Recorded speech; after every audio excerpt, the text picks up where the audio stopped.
सूरज डूबने का मतलब ये नहीं होता कि कल सुबह नहीं होगी। अगर एक काम में हार मिली है तो इसका मतलब ये नहीं कि आप सभी कामों में हार जाएंगे। उठिए, हिम्मत बांधिए, तैयारी करिए। नए काम में अब आप सफल होने वाले हैं। जिस काम में आप हार गए थे, वहां पर भी आपकी हार नहीं हुई है। वहां पर पे आपने अनुभव को सीखा है। अपने अनुभव का प्रयोग करते हुए आप फिर से प्रयास करिए, सफलता मिल जाएगी। मैं एस्ट्रोलॉजर सचिन स्वागत और अभिनंदन करता हूं अपने सभी प्रिय दर्शकों का। हम बात करने वाले हैं साप्ताहिक राशिफल की। जून का अंत और जुलाई की शुरुआत के साथ हम इस वीडियो का शुभारंभ करेंगे आपकी राशि के लिए। आप सभी लोग चैनल को सब्सक्राइब करें, बेल आइकन के बटन को दबाएं। फेसबुक और इंस्टाग्राम पर भी आप हमें फॉलो कर सकते हैं। तो आइए शुभारंभ करते हैं आपकी राशि से, और यह जानकारी चंद्र राशि और नाम राशि पर आधारित होगी। सप्ताह की शुरुआत आपके बच्चों के स्वास्थ्य और मन की स्थिति के लिए शुभ नहीं है। आप अपने जीवन साथी की सेहत को लेकर चिंतित होंगे। कार्यों को समय अवधि में पूरा करने में आपको समस्या आएगी।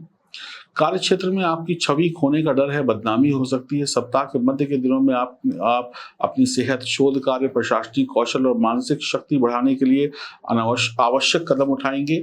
आप लॉटरी, टिकट, जुआ और जोखिमपूर्ण जैसे क्षेत्रों में धन कमाने की योजना बनाएंगे। स्वास्थ्य को बनाए रखिएगा। जीवन साथी को की मदद मिलेगी आपको। सेहत को लेकर लापरवाही मत करिएगा। आप बहुत ज़्यादा केंद्रित करेंगे अपना ध्यान काम पर तो ही आपको सफलता मिलेगी। भटकाव परेशानी पैदा करेगा।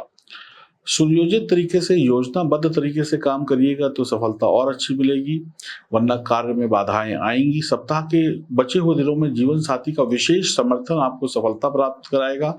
परिवार से संबंधित मुद्दों को हल करने में मदद मिलेगी। आप अपनी बचत क्षमता में पर्याप्त वृद्धि करने में सफल रहेंगे। सद्भाव और परिवार में शांति का माहौल आपको अत्यधिक उत्साहित और आत्मविश्वास से परिपूर्ण रखेगा। समय अच्छा है। आर्थिक दृष्टिकोण से मजबूती बनी हुई है, लेकिन समझदारी पूर्वक, नियम पूर्वक। इस दौरान बड़ा धन का निवेश सोच समझकर करिएगा। खुशहाल जीवन जीने के लिए थोड़ा सा संघर्ष करना पड़ सकता है। समय पर सारे काम पूर्ण करने के लिए आपको अतिरिक्त मेहनत करनी पड़ेगी। वक्त की चाल आपके विपरीत है। तन पर कपड़ा भी होगा और दुश्मन भी बनेगा। और तन का कपड़ा भी दुश्मन बन जाएगा, यानी कि आपके जो बहुत नजदीक है, जिससे आप मोहब्बत करते हैं, वो भी आपका दुश्मन बन सकता है। खाना समय पर खाएं, वरना गैस, एसिडिटी की समस्या होगी। परिवार द्वारा आप नकारे जा सकते हैं। कोई बात नहीं मानेगा, आप किसी की बात नहीं मानेंगे। आपके बच्चे भी आपकी बात नहीं मानेंगे। जैसे तैसे टाइम पास होगा। बच्चों से लड़ाई झगड़ा करेंगे, कठोर वचन बोलेंगे तो और लड़ाई झगड़ा होगा। 26-27 तारीख को धन कमाने का मौका रहेगा। अपना काम समय पे पूरा कर लें। किसी के भरोसे मत बैठें, किसी की बातों में ना आए। आप किसी वित्तीय संकट या में फंस सकते हैं, ध्यान रखिएगा पैसों की लेन देन में। आप किसी संस्थान में कार्य करते हैं तो भी ध्यान रखिएगा, नौकरी में भी दिक्कतें आ सकती हैं। 28 तारीख को आप नई उमंग के साथ थोड़ा सा आपको सफलता मिलेगी। आप लोग वैवाहिक जीवन में एक दूसरे को समझने की कोशिश करेंगे, लेकिन हर मोड़ पर जीवन साथी का साथ आपको मुसीबतों से थोड़ा थोड़ा बचाता रहेगा। आपके घर कोई नया मेहमान आ सकता है। आईटी टेक्नोलॉजी से जुड़े लोगों के लिए कुछ नए अवसर सप्ताह के अंतिम दिनों में दिखाई पड़ रहे हैं। धन का निवेश सोच समझ कर करिएगा। मुश्किल घड़ी में आज का किया हुआ निवेश फायदा जरूर देगा, लेकिन सोच समझ कर वाणी की मधुरता बनाए रखिएगा। पूरे सप्ताह में मेहमान घर में खूब आएंगे, खर्चे खूब बढ़ेंगे। बच्चों की पढ़ाई लिखाई ठीक नहीं रहेगी। आपके सही काम को भी गलत ठहराया जा सकता है। आपका उत्साह वर्धन हो सकता है। अनेक मामलों में सावधान रहने की आवश्यकता है। जीवन साथी को नाराज मत करिएगा, क्योंकि जीवन साथी ही आपका सच्चा दोस्त है। इस सप्ताह में बच्चे फालतू की पढ़ाई लिखाई करेंगे, माँ बाप का पैसा खर्च कराएंगे, बेकार की जगहों पर ध्यान रखिएगा। परिणाम अच्छे नहीं मिलने वाले हैं। इस सप्ताह में आपका खर्चा बढ़ सकता है। व्यर्थ के धन खर्च से बचिएगा। छोटे भाई बहनों से तू मैं हो सकती है। जीवन साथी से प्यार बढ़ा रहेगा, उनकी सलाह से काम करिए। फालतू के व्यर्थ के वाद विवाद से दूर रहिए, वरना स्वास्थ्य भी खराब हो सकता है। अफवाह और उदासी बीच बीच में आपको परेशान करेगी। धैर्य धारण करें, भगवान का ध्यान करें, अपने माता पिता का आशीर्वाद लें, उनकी बात माने। कुछ जैसे 29-30 तारीख को थोड़ी सी सफलता मिलेगी, फिर लाभ होगा। कुछ शेयर मार्केट वगैरह में थोड़ा बहुत लाभ हो सकता है। कुल मिलाकर स्थिति 29 तारीख से बनती हुई दिखाई पड़ रही है। परिवार में थोड़ी खुशियां आएंगी। जैसे जैसे वक्त सही होगा, आप दूसरों का दिल जीतेंगे। बाहर ज्यादा घूमने की बजाय घर पर रहकर काम करेंगे छोटी मोटी सेहत को लेकर समस्या आ सकती है, ध्यान रखिएगा। पारिवारिक कार्यों में जीवन साथी का सहयोग मिलेगा। आप कुछ छोटा मोटा जोड़ भी पाएंगे, पैसा वगैरह, नए रास्तों से धन कमाएंगे। आपकी वाणी में थोड़ा सा मधुरता आएगी। सप्ताह के अंतिम दिनों में जैसे ही जुलाई की शुरुआत होगी, बच्चों की शिक्षा के लिए समय अच्छा है। कोई जरूरी काम निपटाना चाहते हैं, कोई विवाद निपटाना चाहते हैं, तो वो भी निपटते हुए नजर आ रहे हैं। कुल मिलाकर आपके लिए सप्ताह संघर्ष भरा रहेगा। बहुत ज़्यादा उम्मीद मत रखिएगा इस सप्ताह से, आपको कड़ी मेहनत करनी पड़ेगी।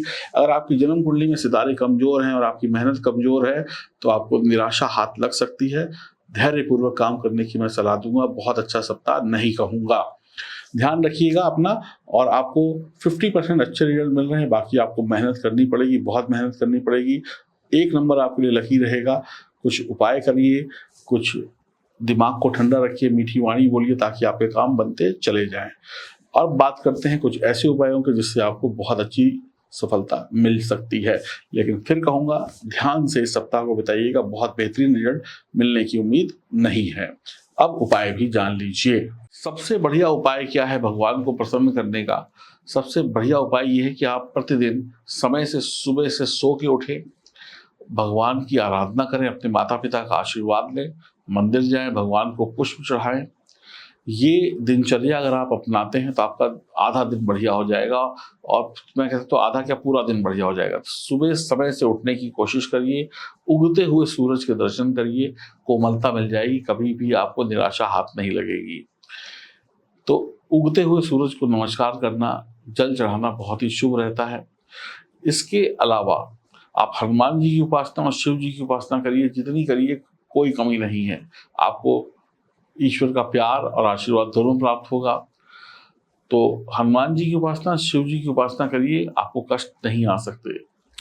जीवन में कोई भी मुश्किल काम है, कहीं पर भी आपको तकलीफ हो रही है, तो आप वहाँ पर एस्ट्रोलॉजी की मदद ले सकते हैं। आप अपनी जन्म कुंडली बनवाइए, अपनों की जन्म कुंडली बनवाइए, और ये जानिए कि हमारे जीवन में तकलीफ क्या है। जब तक उस तकलीफ को दूर नहीं करेंगे, तब तक वो तकलीफ वैसी की वैसी ही बनी रहेगी। तो अपनी जन्म कुंडली की जांच कराना इसलिए आवश्यक है कि जिससे कि आप जान सकें कि मेरा और मेरे परिवार का भविष्य क्या है। तो अपने जन्म कुंडली की जांच कराने के लिए दिए गए नंबरों पर संपर्क करें। हम आपको बताएंगे कि आने वाले वक्त में आप कितनी ऊंचाइयों पर जाएंगे, कितना कमाएंगे, कितना नहीं कमाएंगे। तो दिए गए नंबरों पर फोन करना मत भूलिए, और आप सभी को बहुत बहुत धन्यवाद। नमस्कार।